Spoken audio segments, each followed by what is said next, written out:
Este es el programa UPL 360 y el día de hoy para presentarles la lección número 7 de la introducción al Antiguo Testamento. Hablaremos de los escritos y para desarrollar este tema tenemos al doctor Raúl Saldívar y al profesor César Gómez, a quien les doy la más cordial bienvenida. Muchas gracias, muy amable. Gracias por invitarme. Muy bien, los escritos. ¿Qué son los escritos? Pues los hebreos clasificaron la Biblia en la Torá, los libros del Nevi'im y los del Ketubim. Y dentro del Ketubim, que son en castellano los escritos, hay un montón de libros que los vamos a estudiar ahora. Pero también tenían subdivisiones, los libros del Megillot, por ejemplo, los rollos que llamaban. Pero esta es la división más importante que ellos hacían. Empecemos con el salterio, con los salmos. ¿Qué dijo un hermano? El salterio. Ala. Estamos con el salterio. ¿Qué decir del libro de los salmos? Bueno, cuando nosotros miramos el libro de los salmos se compone de 150, si no estoy mal, el libro de los salmos se divide en 5 libros. De cuáles de esos 150 más o menos se le atribuyen 73, dice aquí, a David. Y alguien dijo una vez, yo no sé si eso es cierto, porque yo nunca he hecho esa investigación, ni me he tomado la molestia de contar, dice que el 70-75% de los salmos fueron escritos para ser cantados. Yo entendí eso que para los judíos. En mi época sí cantábamos salmos, el Salmo 48, el 19, el 34, el 92, el 101. Todos esos salmos nosotros los cantábamos. Y ojalá se volvieran a cantar salmos. Sí, obviamente que no tenemos la música de esos salmos, pero hay nueva manera de ponerle música. Yo te los canto ahora en este momento, Salmo 19. Pero ¿sería esa la música que tuvieran? No, evidentemente que no, eso fue la que... A eso me refiero. Ok. Retiro lo dicho entonces. Ahora, estos 5 libros se ha dicho que tienen que ver su estructura con la Torá también, con los 5 libros del Antiguo Testamento, del Pentateuco. Sí, es una de las posturas que hay. Se asemeja precisamente a las 5 divisiones, a la división del Pentateuco. Ahora, para el tema de salmos, que estábamos hablando extra cámaras, cuando decimos no he estudiado un libro, hay un individuo sobre la faz de la tierra que sí ha estudiado los salmos, se llama Eliseo Vila, presidente de la editorial CLIE, que hizo todo el trabajo de la traducción de Spurgeon. Si este hombre estuviera aquí, solo le dice Salmo 51 y no para toda la noche. Claro, sí, sí. Él es un erudito, y se lo digo a todo el público, es uno de los pocos eruditos en el mundo latino de habla castellana que maneja el tema de los salmos. Yo no lo manejo. Valga decir ahí, doctor, cuando se ha dicho aquí en este programa no he estudiado el libro, no significa que nunca se ha estudiado el libro, sino que hay personas que van a dedicar su vida entera a especializarse en tal o cual libro. Y yo no lo he hecho, yo me he especializado en los escritos de Pablo. En eso yo me considero experto y no es una arrogancia. Porque de otra manera, porque en el otro lado de la moneda digo, en Salmos yo llamo a Eliseo Vila. Claro. Él sí es un experto, ¿verdad?, en el tema de los salmos, y ya una vez que hablábamos con él nos dio una cátedra. Sí. Quiero decir que hay diferentes clases de salmos.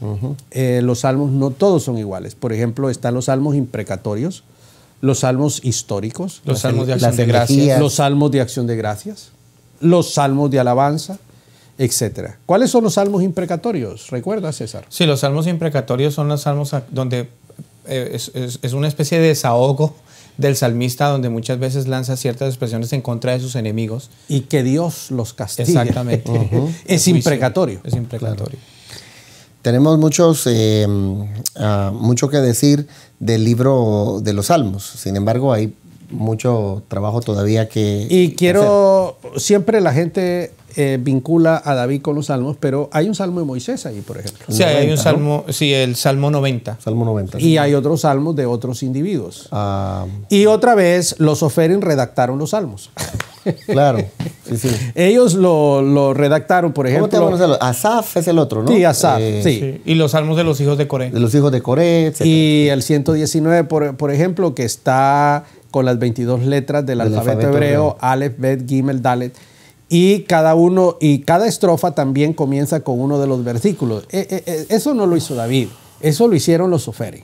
Ellos fueron los que lo redactaron en libros, pusieron todo eso así tan bonito como nosotros lo tenemos, y eso es un espectáculo lo que lo hicieron, ¿verdad? O sea, no es que vino David y escribió el asunto tal cual y lo puso aquí queda, no. Esto es un trabajo de los Oferi. Y una estructura para que fuera también fácil de repetir y que a los niños se les pudiera quedar, y una manera de estas. Bueno, entramos ahora a considerar el libro de Job.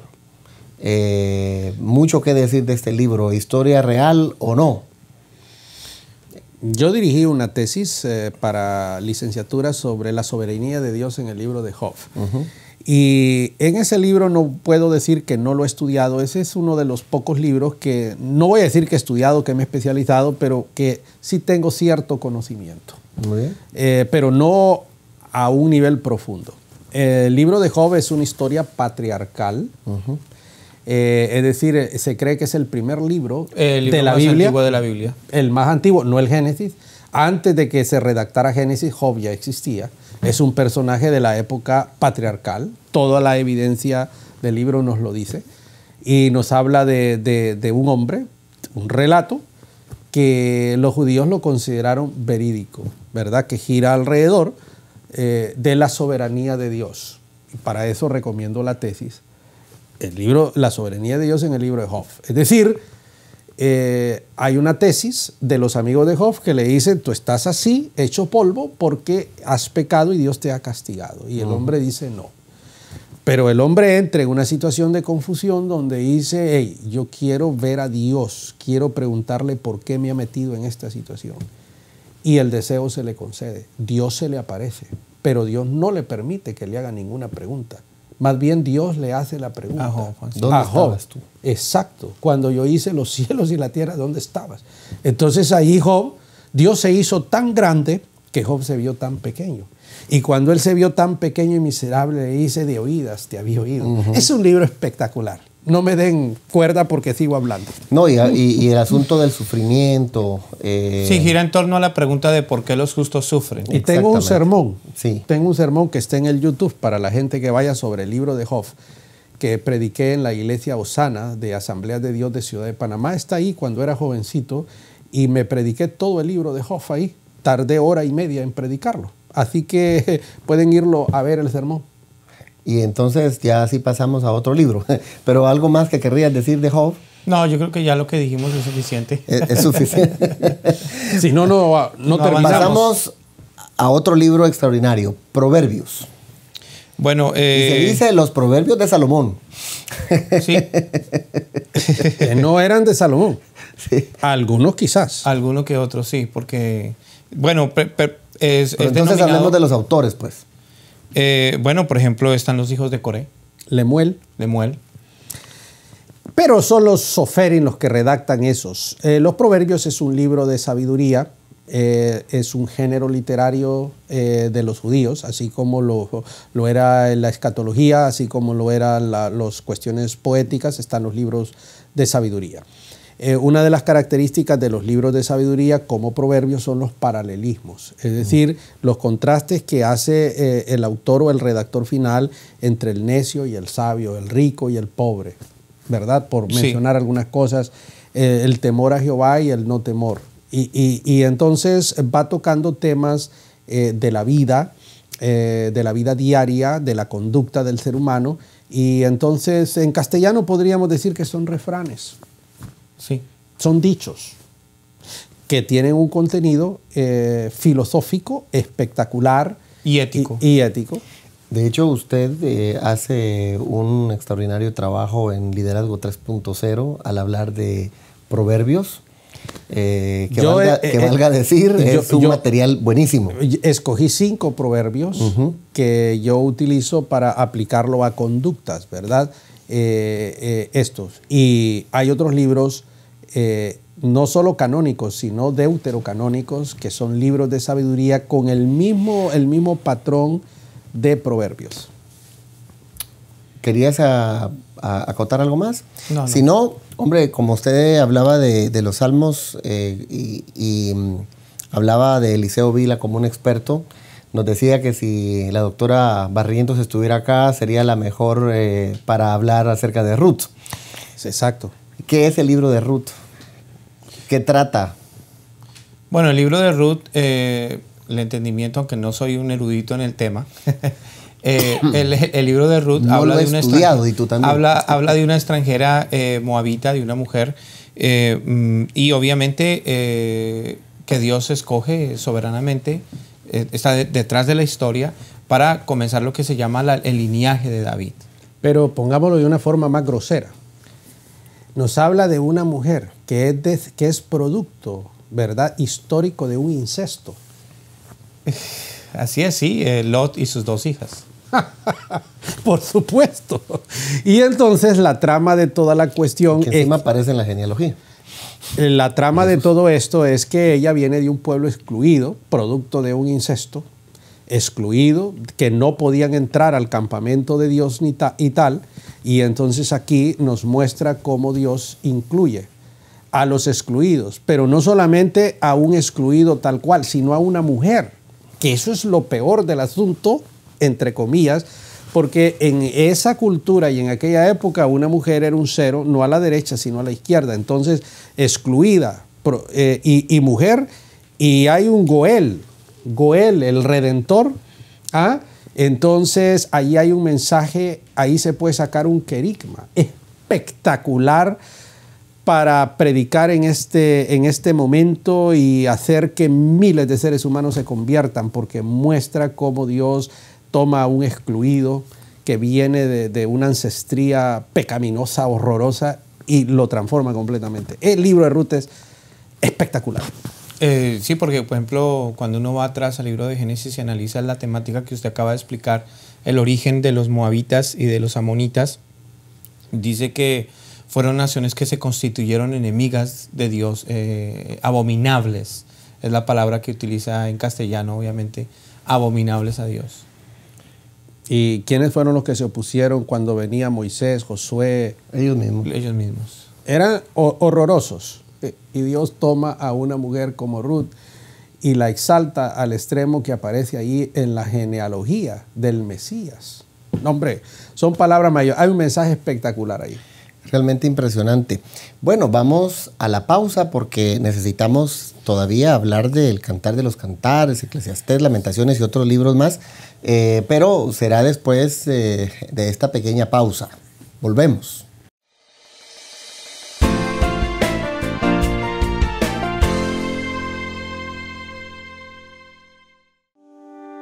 Liderazgo Empresarial es el nuevo diplomado de Universidad para Líderes, diseñado para emprendedores, hombres y mujeres que cambian paradigmas, que miran al futuro, líderes con una nueva mentalidad, con estrategia, que trabajan en equipo. Si tú eres esa persona, debes inscribirte ya en el Diplomado en Liderazgo Empresarial, el diplomado que potenciará tu vocación. Para más información, escríbenos a información@universidadparalíderes.com o llámanos al 904-415-3464.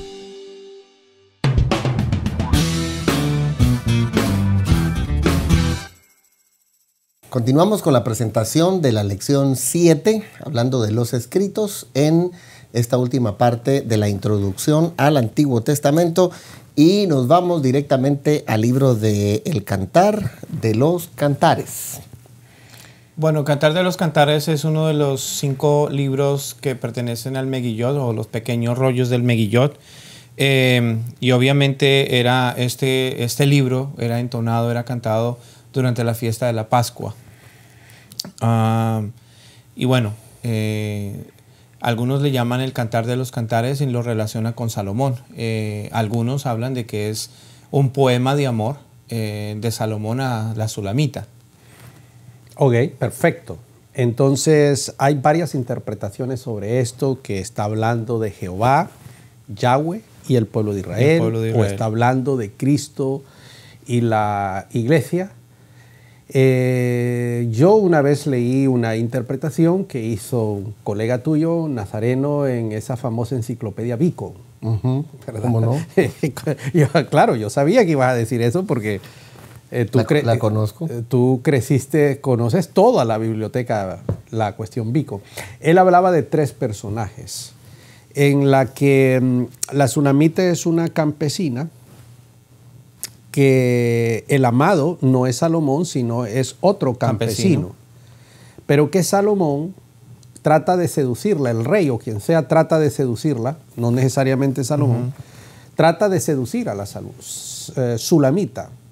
Pero ella dice que no, su amado es este y no importa ¿cómo se llama? Que su amado no tenga todas las riquezas, ¿verdad? Porque aquí le habla de las yeguas de Faraón, ¿verdad? Porque eso era como decir el Rolls Royce. Sí. Y ella no se deja, ¿cómo se dice? Deslumbrar, seducir por la riqueza, sino que su amado. Entonces el querigma del asunto es de la fidelidad. Nos habla de la fidelidad de una persona, no importando las riquezas, la posición social y ese tipo de cosas. Y sí, esa interpretación a mí me pareció que tenía mucho sentido. Y yo no he estudiado el libro. No se ha especializado en el libro. No me he especializado en el libro, sí he estudiado, si no, no estaría hablando tal cual. De hecho, tengo un sermón, no está en el YouTube, pero sí tengo un sermón que prediqué hace tantísimos años sobre todo el libro de los Cantar de los Cantares, etcétera. Cuando digo esto es que hice una exégesis, pero otra vez no soy especialista en el libro, pero sí tengo una inclinación por esa interpretación que yo estudié de este amigo de la Beacon. Hay una estudiante, bueno, obviamente no estudiante, ya graduada del CETEO, que me parece que hizo un trabajo en el Cantar de los Cantares. Sara Galeano. Exactamente. Hizo su tesis de maestría sobre una cuestión ecológica del Cantar de los Cantares. Sí, sí. Que nos estuvo conversando. Exactamente, sí. En la Biblia hay unos recovecos impresionantes que uno puede estudiar. Lo que pasa es que hay que meterse, hay que especializarse. Lo más fácil que ha pasado es que se ha espiritualizado el libro, ¿verdad? A una relación de Dios con su iglesia y todas estas cosas, aunque algunas cosas que el libro habla, no me imagino a Dios hablándole así a la iglesia. Sí, lo que se conoce como la interpretación alegórica del libro de Cantar de los Cantares. Sí. Muy bien, vámonos entonces ahora al predicador, a Eclesiastés. Sí, señor. Sin duda, por más que hable de Salomón y ese tipo de historia, seamos sensatos, no es Salomón. Nada que ver con Salomón, esa es la verdad. Coelet en el hebreo. La palabra clásica ahí es Geset, que se traduce vanidad de vanidades o correr tras el viento, la NBI, que es un libro que puede parecer fatalista porque en realidad la vida es fatalista. Es fatalista, yo lo he visto. Todo tiene su tiempo. Todo lo que uno trabaja y se esfuerza se pierde de la noche a la mañana, no tiene sentido. Me ha tocado vivir esto con la partida de mi madre, todas las cosas. A mí me tocó desmantelar la casa de ella, todas sus cosas, sus pertenencias. Y entonces ahí me acordé del libro de Eclesiastés. Cuán cierto y cuán verídico es todo eso, las cosas por las que nos afanamos, a veces matamos seres humanos, vanidad de vanidades. Y como yo decía extracámara, yo no puedo decir en este foro qué es en el hebreo la palabra que se traduce vanidad de vanidades, porque es una palabra grosera, que no se puede decir. Elsa Tamés, que sí es especialista en su libro de Eclesiastés, lo pueden googlear, ella habla de todo eso y recomiendo ese libro. Una especialista hizo una relectura de ese libro. Lo más que puedo decir ¿qué es lo más educado que puede decir? Lo más educado es porquería. Eso es lo más educado. La vida educado. es una porquería, entonces. Ya eso me da una idea. Porquería. Ya siente el olor. Es una porquería. Es una cosa sucia. ¿Verdad? Las cosas por las que el hombre se afana y después se pierde. Pero lo emocionante del Coelet es acuérdate de tu Creador. En los días de tu juventud. Cuando lleguen los días en los cuales digas... No tengo en ellos contentamiento. Exactamente, cuando la ventana se cierre, cuando esto pasa, acuérdate. Porque al final el autor, el redactor final del libro, le da un enfoque espectacular. No sé, yo recuerdo que la primera vez que vine a grabar aquí con ustedes, que fui invitado allá por el año 2010, solo medio me tocaron las mejillas. cuando pusieron para el brillo. Ahora casi lo han hecho por toda la cabeza. Y entonces yo me acuerdo, vanidad de vanidades, tenía melena, ¿verdad? Ahora ya se ha terminado el cabello. Es impresionante cómo el tiempo pasa y cómo llegamos más cerca de la muerte. Pero dice aquí que el mensaje central del libro obviamente es una filosofía no centrada en Dios, ¿no? Y entonces ahí es donde todo lo que un ser humano puede tener y experimentar no tiene sentido. Es pasajero, es vano. Y una filosofía centrada en Dios no se basa en las cuestiones materiales. Pero es que el gran problema, mi estimado César, es que dentro de la iglesia, y comenzando por nosotros, los líderes religiosos, centramos las cosas en lo material. Sí. Y es exactamente el mensaje contrario del Coelet. Sí, desafortunadamente pareciera que la abundancia material es parte de la bendición y no necesariamente. Hombre, el estudio de este libro corregiría el destino que muchos tienen. Aquí viene, vale más, dice Eclesiastés, el buen nombre que el buen perfume. Exacto. Eso es un espectáculo. Ahí hay una filosofía espectacular, ¿verdad? Donde la reputación del ser humano, donde lo que yo soy como humano no se compra, vale más que el dinero, que las posesiones sociales. Es exactamente contrario a la filosofía del mundo en el que nosotros vivimos. Para el mundo actual, el buen perfume es más importante que el nombre. Por eso tenemos las cárceles llenas de gente de cuello blanco ahora. Sí, corrupción en América Latina, porque no entienden que vale más el buen nombre que el buen perfume. Sí, me trajo a la memoria el sermón que predicó ahí en Valparaíso, en Chile, cuando estuvimos... ¿Qué prediqué yo? Exactamente. A ver, ¿qué prediqué en Valparaíso? El sermón de Vale Más. Sí, yo prediqué 7 vale más. Tengo un sermón sobre Eclesiastés, ¿verdad? Y hay otro, dice, vale más el día que uno muere que el día que uno nace. Ahí hay una filosofía gruesa, dirían los muchachos allá de mi época. ¿Cómo vas a ser recordado?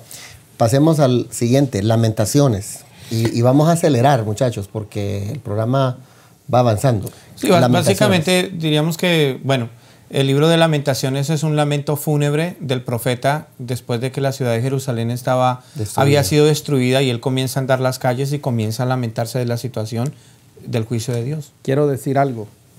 Los Oferim hicieron un trabajo espectacular con las Lamentaciones. ¿Por qué? Tiene 5 capítulos, pero el capítulo 1 y 2 tiene 22 versículos. ¿Por qué? Porque cada versículo comienza con una letra del alfabeto hebreo. Pero el capítulo 3 tiene 66. Porque el versículo 1, 2 y 3 es la letra Aleph. El versículo 4, 5 y 6 es la Bet. El 7, el 8, 9, Gimel. Y así sucesivamente. Hasta completarlo. Hasta completar las 22 o 66. ¿Qué quiere decir esto? Que es un acróstico judío, evidentemente, que obedece a una mente inteligente. ¿Se le atribuye a Jeremías? No. Jeremías no redactó Lamentaciones. Sí, son lamentos. Que tenga que ver con cuestiones que escribió... Con su contexto, su mundo. Puede ser. No tengo la menor duda que sí, porque el contexto del libro es la desgracia que había ocurrido a Israel, a Judá mejor dicho, después de que Sedequías, su rey, y los muros han sido destruidos y ellos llevados al cautiverio. Perfecto. El libro de Esther. El libro prácticamente habla de la liberación hebrea, donde Dios los libra de la aniquilación cuando ellos estaban allá en Persia. Difícil de ser considerado dentro del canon porque no menciona el nombre de Dios. Elohim, de Dios, ¿verdad? O Adonai, ni nada de ese tipo de cosas. Un relato de la época del Imperio Persa, ¿verdad? Una historia fantástica, extraordinaria, muy relacionada con las historias de los deuterocanónicos, ¿verdad? La historia esta de Esther. Pero al final los judíos dijeron, no, esto es sagrado y lo incluyeron en el canon y está ahí, el libro de Esther. Seguro. Bueno, hablemos ahora de Daniel. Daniel es un libro que a muchas personas le dan una importancia capital. ¿Y qué decir de él? De entrada, digamos las cosas como son, César. Ese libro no lo escribió Daniel. Ya, ¿para qué vamos a engañar a la gente? La voz de Daniel está ahí, se divide en 2 partes, del 1 al 6 y del 7 al 12. Del 1 al 6 sí, nos habla de la historia de Daniel y el libro se llama el libro de Daniel y está. Ese libro se cree que fue escrito en el periodo intertestamentario. En la época de Antíoco Epífanes IV, perseguidor del pueblo de Israel. Y ese libro fue o por lo menos si no fue ese libro, fue en esa época que dio lugar al origen de un género literario único que no existía antes, que es el escatológico, ¿verdad? El libro de Daniel. La segunda parte del libro de Daniel es lo que se llama lo profético. Ahora, tanto así que los judíos no lo consideran profético y por eso lo pusieron dentro del Ketuvim, porque ellos saben que esto no es profético, ¿verdad? Todo lo que nos relata allí son cosas que ya habían ocurrido.